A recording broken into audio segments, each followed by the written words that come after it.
दोस्तों नमस्कार, आप सभी का स्वागत है आपके इस अपने चैनल एसएस क्लासेस पे। आज मैं आप लोगों के सामने मैथमेटिक्स 2019 बिहार बोर्ड का सेट संख्या आई लेकर के हाजिर हुआ हूँ। देखेंगे इसके ऑब्जेक्टिव कहाँ तक सही हैं आप लोगों के। देखते हैं सबसे पहला प्रश्न। देखा जाए यहाँ पे सबसे पहला प्रश्न है कि एक शंकु की त्रिज्या तथा ऊंचाई क्रमशः r तथा h है, तो इसका आयतन क्या होगा। तो इसके लिए करेक्ट आंसर हो गया आपका सी। उसके बाद क्वेश्चन नंबर अगर 2 देखा जाए तो ये क्या कहता है, एक रेखा जो वृत्त के दो भिन्न बिंदुओं पर प्रतिच्छेद करती है कहलाती है। ऑप्शन ए हो गया इसके लिए जीवा। क्वेश्चन नंबर अगर 3 देखा जाए तो क्या कहता है कि निम्न में से कौन अपरिमेय नहीं है, तो इसके लिए करेक्ट आंसर हो जाएगा डी। क्वेश्चन नंबर अगर 4 देखा जाए तो ये क्या कहता है कि 38.5 सेंटीमीटर क्षेत्रफल वाले वृत्त की त्रिज्या क्या होगी। तो ऑप्शन इसका बी नंबर करेक्ट होगा, यानी 3.5 सेंटीमीटर। अगला प्रश्न देखेंगे हम लोग। क्वेश्चन नंबर 5 अगर देखा जाए तो ये क्या कहता है कि यदि दो समरूप त्रिभुज के क्षेत्रफलों का अनुपात 64:121 है तो उनके संगत भुजाओं का अनुपात क्या होगा। तो इसके लिए करेक्ट आंसर हो जाएगा 8:11। क्वेश्चन नंबर अगर 6 देखा जाए तो समीकरण युग्म x + 2y + 5 = 0 तथा -3x - 6y + 1 = 0 के हल होंगे। तो इसके लिए करेक्ट आंसर हो जाएगा सी, यानी कि कोई हल नहीं। क्वेश्चन नंबर अगर 7 देखा जाए तो ये क्या कहता है कि बिंदुओं ए 2, -4 और बी 4, -2 को मिलाने वाली रेखाखंड के मध्य बिंदुओं के नियामक क्या होंगे। तो इसके लिए करेक्ट आंसर हो जाएगा सी, यानी 3, -3। क्वेश्चन नंबर अगर 8 देखा जाए तो ये क्या कहता है कि निम्न में से कौन सी घटना किसी घटना की प्रायिकता नहीं हो सकती। इसके लिए करेक्ट आंसर हो गया ए, यानी कि 3.5। क्वेश्चन नंबर 9 अगर देखा जाए तो ये क्या कहता है कि 6 सेंटीमीटर भुजा वाले घन में से 2 सेंटीमीटर भुजा वाले कितने घन बनाए जा सकते हैं। तो इसके लिए करेक्ट आंसर हो जाएगा डी, यानी कि 27। 10वां नंबर अगर प्रश्न देखा जाए तो ये क्या कहता है कि दो बेलनों की त्रिज्याओं का अनुपात 2:3 है तथा उनकी ऊंचाइयों का अनुपात 5:3, उनकी संगत आयतनों का अनुपात क्या होगा। तो करेक्ट आंसर इसका बी, यानी कि 20:27।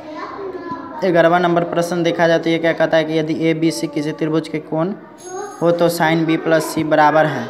तो इसके लिए करेक्ट आंसर हो जाएगा सी, यानी कि cos a/2। क्वेश्चन नंबर अगर 12 देखा जाए तो ये क्या कहता है कि ताश के पत्तों की गड्डी को अच्छी तरह से फेंटा गया है, एक पत्ती यादृच्छा निकाली जाती है, इक्का होने की क्या प्रायिकता होगी। तो इसके लिए करेक्ट आंसर हो जाएगा सी।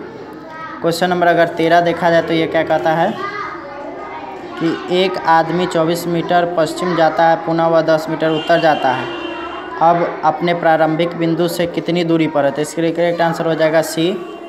क्वेश्चन नंबर अगर 14 देखा जाए तो ये क्या कहता है कि यदि p तथा q दो अभाज्य संख्या है तो उनका मसा क्या होगा। तो इसके लिए करेक्ट आंसर हो जाएगा डी, यानी कि 1। क्वेश्चन नंबर अगर 15 देखा जाए तो ये क्या कहता है कि किसी वृत्त के बाह्य बिंदु P से 2 स्पर्श रेखाएं PA तथा PB खींची गई है, यदि PA = 4 हो तो PB की लंबाई क्या होगी। तो इसके लिए भी करेक्ट आंसर हो जाएगा डी, यानी कि 4 सेंटीमीटर। अगला 16वां नंबर प्रश्न देखें तो क्या कहता है कि sin थीटा = cos थीटा, तो थीटा किसके बराबर होगा। तो इसके लिए ऑप्शन ही, यानी कि 45 डिग्री करेक्ट है। क्वेश्चन नंबर अगर 24 देखा जाए तो ये क्या कहता है कि 24, 15, 22, 13, 9, 10 तथा 30 का परिसर क्या होगा। तो इसके लिए करेक्ट आंसर हो जाएगा सी, यानी कि 9। क्वेश्चन नंबर अगर 18 देखा जाए तो ये क्या कहता है कि यदि द्विघात समीकरण bx² + ax + c = 0 के मूल हो तो इसके लिए करेक्ट आंसर हो जाएगा डी, यानी कि a² - 4bc। क्वेश्चन नंबर 19 देखा जाए तो ये क्या कहता है द्विघात समीकरण x² - 2 के शून्यक है, तो इसके लिए करेक्ट आंसर हो जाएगा बी, यानी कि -√2 से √2। क्वेश्चन नंबर 20 क्वेश्चन नंबर अगर 20 देखा जाए तो ये क्या कहता है कि यदि दो त्रिभुज ABC तथा PQR में कोण A = कोण P, कोण B = कोण Q, कोण C = कोण R, तो इसके लिए करेक्ट आंसर हो जाएगा डी, यानी कि त्रिभुज ABC समरूप त्रिभुज PQR। क्वेश्चन नंबर 21 देखा जाए तो ये क्या कहता है कि बिंदु P -6,8 की दूरी मूल बिंदु से है, यानी इसके लिए करेक्ट आंसर हो जाएगा डी, यानी कि 10 इकाई। क्वेश्चन नंबर अगर 22 देखा जाए तो क्या कहता है कि sin 18/cos 72 बराबर क्या होगा। तो इसके लिए करेक्ट आंसर हो जाएगा बी, यानी कि 1। क्वेश्चन नंबर अगर 23 देखा जाए तो ये क्या कहता है कि tan थीटा = 3/4 हो तो sin थीटा का मान होगा डी, यानी कि 3/5। क्वेश्चन नंबर 24 देखा जाए तो ये क्या कहता है कि cos 90 डिग्री - थीटा बराबर क्या था। इसके लिए करेक्ट आंसर हो जाएगा बी, यानी कि sin A। क्वेश्चन नंबर 25 देखा जाए तो ये क्या कहता है sin² theta + cos² theta = option हो गया इसका correct answer A. Question number 26 अगर देखा जाए तो ये क्या कहता है कि 0 और 50 के बीच विषम संख्या की संख्या कितनी होगी। तो इसके करेक्ट आंसर हो जाएगा बी, यानी कि 25। क्वेश्चन नंबर 27 अगर देखा जाए तो ये क्या कहता है कि यदि 5 cos थीटा = 3 तो 3 tan थीटा का मान क्या होगा। तो इसके लिए करेक्ट आंसर हो गया आपका सी यानी कि 4। क्वेश्चन नंबर 28 देखें तो ये क्या कहता है कि दो संख्याओं ए और 18 का लौसा 36 तथा मौसा 2 है, तो ए का मान क्या होगा, तो इसके लिए करेक्ट आंसर हो गया सी यानी कि 4। क्वेश्चन नंबर 29 क्या है कि समांतर श्रेणी 54, 51, 48, 45 का 10वां पद क्या होगा, तो इसके लिए करेक्ट आंसर हो जाएगा ए यानी कि 27।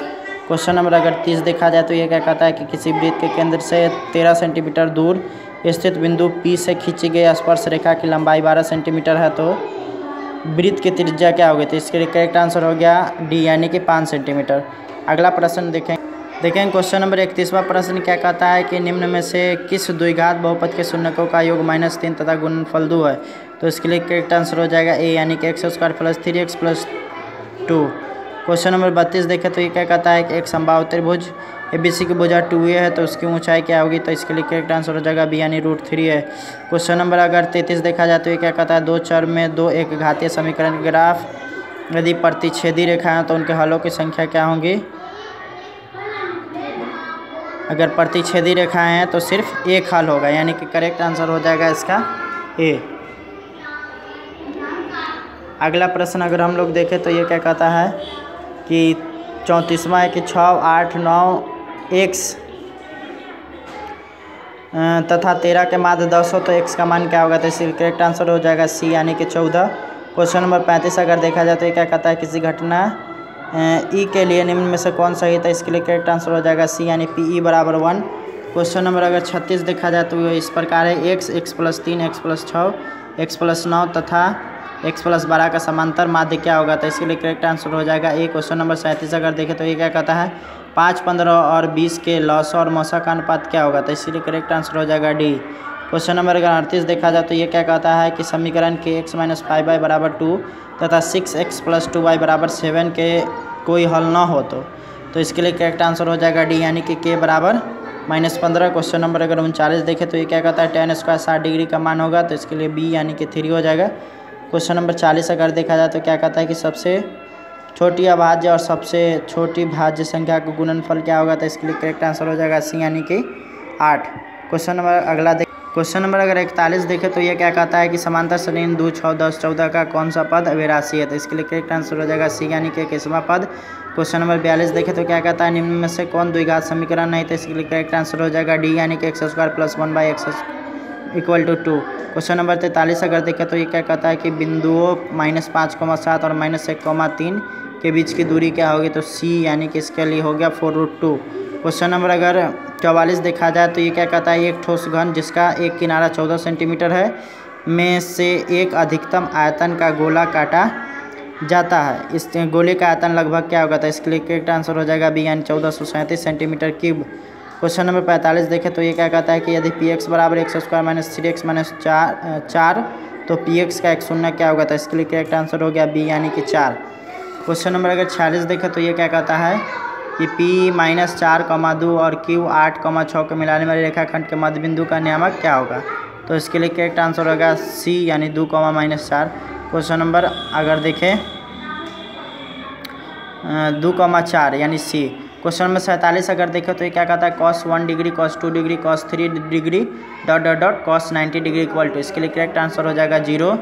क्वेश्चन नंबर अगर 48 देखा जाए तो ये क्या कहता है कि यदि एक ऊर्ध्वाधर खंभे की छाया की लंबाई खंभे की लंबाई के √3 गुना है तो सूर्य का उन्नयन कोण क्या होगा, तो उसके लिए करेक्ट आंसर हो गया आपका 30 डिग्री यानी ऑप्शन बी। क्वेश्चन नंबर 49 क्या निम्न में से कौन cot θ के बराबर है, तो इसके लिए ऑप्शन नंबर बी यानी कि cos θ/sin θ।